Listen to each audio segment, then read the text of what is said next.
চুয়াডাঙ্গা আঞ্চলিক পাসপোর্ট অফিসের সার্ভার জটিলতার কারণে পাসপোর্ট সেবা সাময়িক বন্ধ রয়েছে। এ বিষয়ে আঞ্চলিক পাসপোর্ট অফিসের উপপরিচালক জাকির হোসেন ঢাকা অফিসকে অবগত করেন। পরবর্তীতে ঢাকা অফিস চুয়াডাঙ্গা অফিসে এসে বিষয়টি সমাধান করার চেষ্টা করছেন।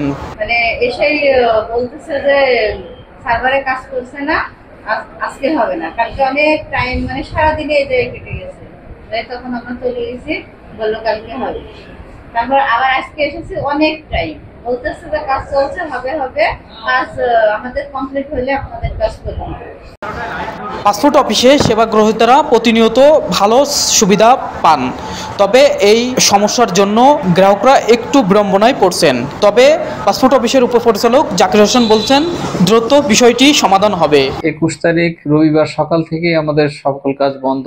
পরে আমরা যাচাই করে হেড অফিসে কথা বলে জানতে পারলাম যে আমাদের সুইচ নষ্ট হয়ে গেছে সার্ভারের। তো এটা জানালে পরে বিকালে আমাদের ইঞ্জিনিয়ার সাহেব রওনা দিচ্ছেন, 1:30টার সময়, রাত 1:30টায় পৌঁছাইছেন এবং উনি অক্লান্তভাবে কাজ করে যাচ্ছেন।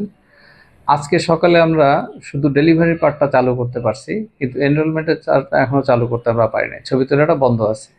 উনি কাজ করছেন, আশা দিয়েছেন যে যত দ্রুত সম্ভব আর কি এটা সমাধান করতে পারবেন। ছবি ওঠানোর আমরা পারবো আর কি কাজটা করতে।